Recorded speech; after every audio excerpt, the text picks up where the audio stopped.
And then 2 numpties.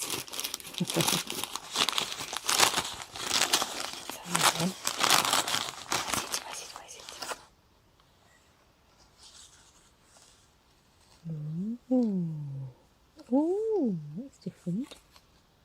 I think the light might be making this a little bit different. Apricot Delight.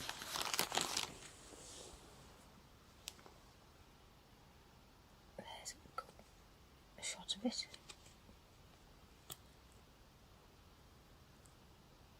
But there's an Apricot Delight. It certainly is.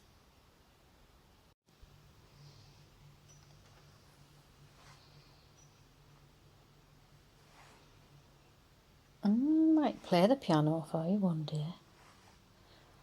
I'm a bit like Les Dawson, but I thought I might do a theme tune for my YouTube. Doesn't it look good, little?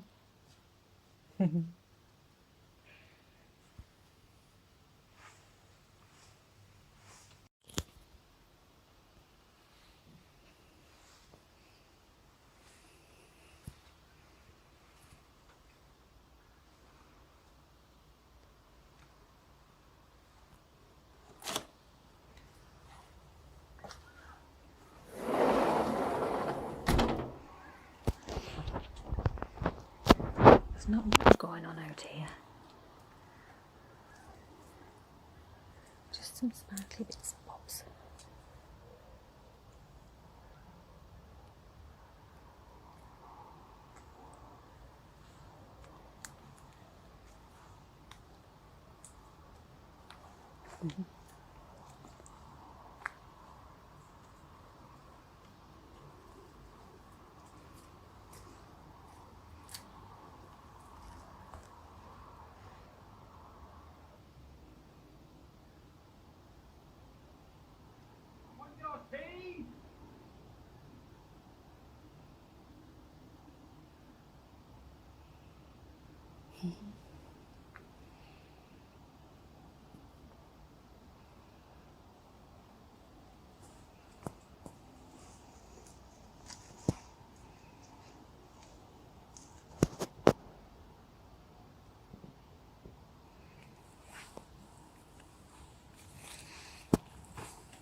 That's that dog again.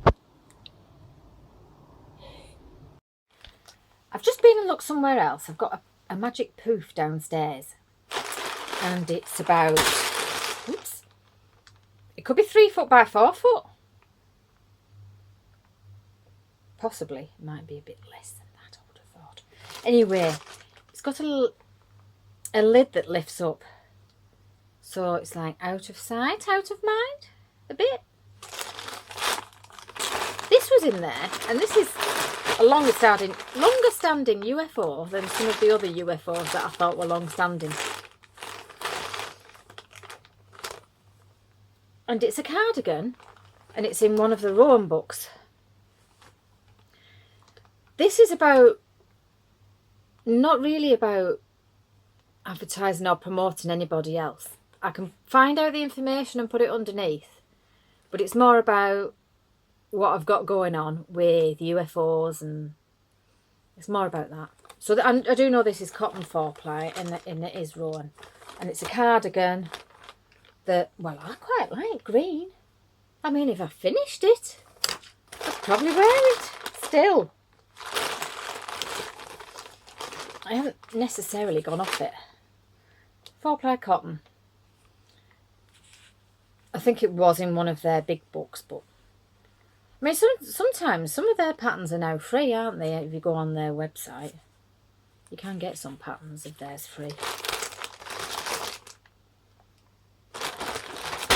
That's all I can find of that one. I've probably got the wool put away somewhere. There's a couple of balls in there.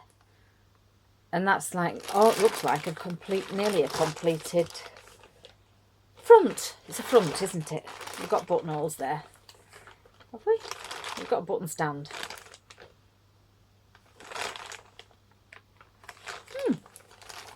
quite a nice pattern, that.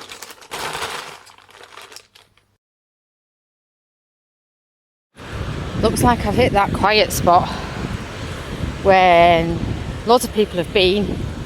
Oh yeah, there's one. And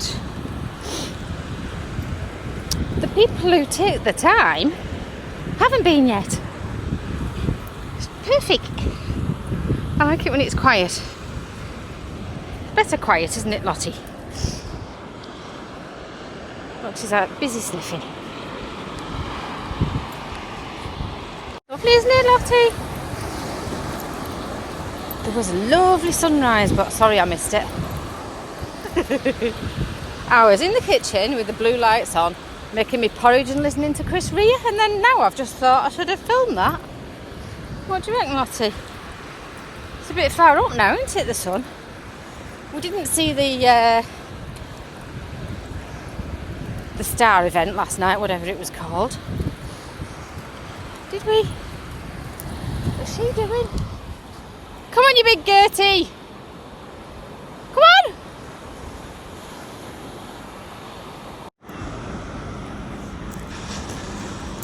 Where you big Gertie? Frosty this morning. Me again, same day. Yeah, I've got the same jumper on. I'm just going through all my UFOs and trying to do it all at the same time, so that then I can spend some time editing and get them all edited and put together a bit quicker than it taking up all day every day. So I'm having a bit of a filming session. This one's a bit ridiculous, and I pick it up and I put it down. I've got 2 carrier bags. Needles. So I wonder I can't find any needles, isn't it? This is a shawl, and it is, here's a shawl, and it's from the Knitter magazine, and it's the mini collection. Isn't that gorgeous? Or is it just the photography and the model and the way she's wearing a shawl? It's like maple leaf, isn't it? It's called the Maple Leaf Shawl by Maria Magnusson. So I started it in the most fine, and this isn't on a needle anymore. It would have needed to be blocked for you to be able to see it. It's the most cobwebby ball of yarn you can get. And I wasn't sure that it was the right thing to be making with it, which is actually this. And it changes colour. But it's very, very fine. Graceful lace yarn, yarnplace.com. And there's enough on that to make something much, much bigger. I don't think it was quite right. So I haven't wound it back, as you can see, but I don't think the chances of me picking that up in one piece would be right. Wouldn't be a good chance of getting it back on the needle. So this you can see, because there's no point doing all that lace work, is there, and all that detail if you can't see it because it's so fine. So I think that yarn needs to be on a smaller needle, but then it'll take forever. Or it could be knitted with something like a mohair. That could be good, and then it wouldn't have to be on a teeny tiny needle. So these are, I've got 2 skeins of this. Done quite a bit. I remember sitting in the garden in the sun making that. You do have little memories, don't you? Because I don't do that all the time. I might have done quite a bit this year. It's hand-dyed extra fine merino wool, silk and silver stellina sparkle. 75, 20 and 5. So it's 75 merino wool, 20% silk and 5% stellina, and it's 800 metres for 100 grams. That says Felt Studio. And that must be what it is. Handy, isn't it, when you've left the bits in? So they're all in a bag together. And even though I think I found a better yarn to make it in, and it is lovely and soft, I don't feel in any rush to finish it off. It's just what it is. So that's two UFOs in one, or is it a UFO and a should have never started, or potentially? Now, time for another one.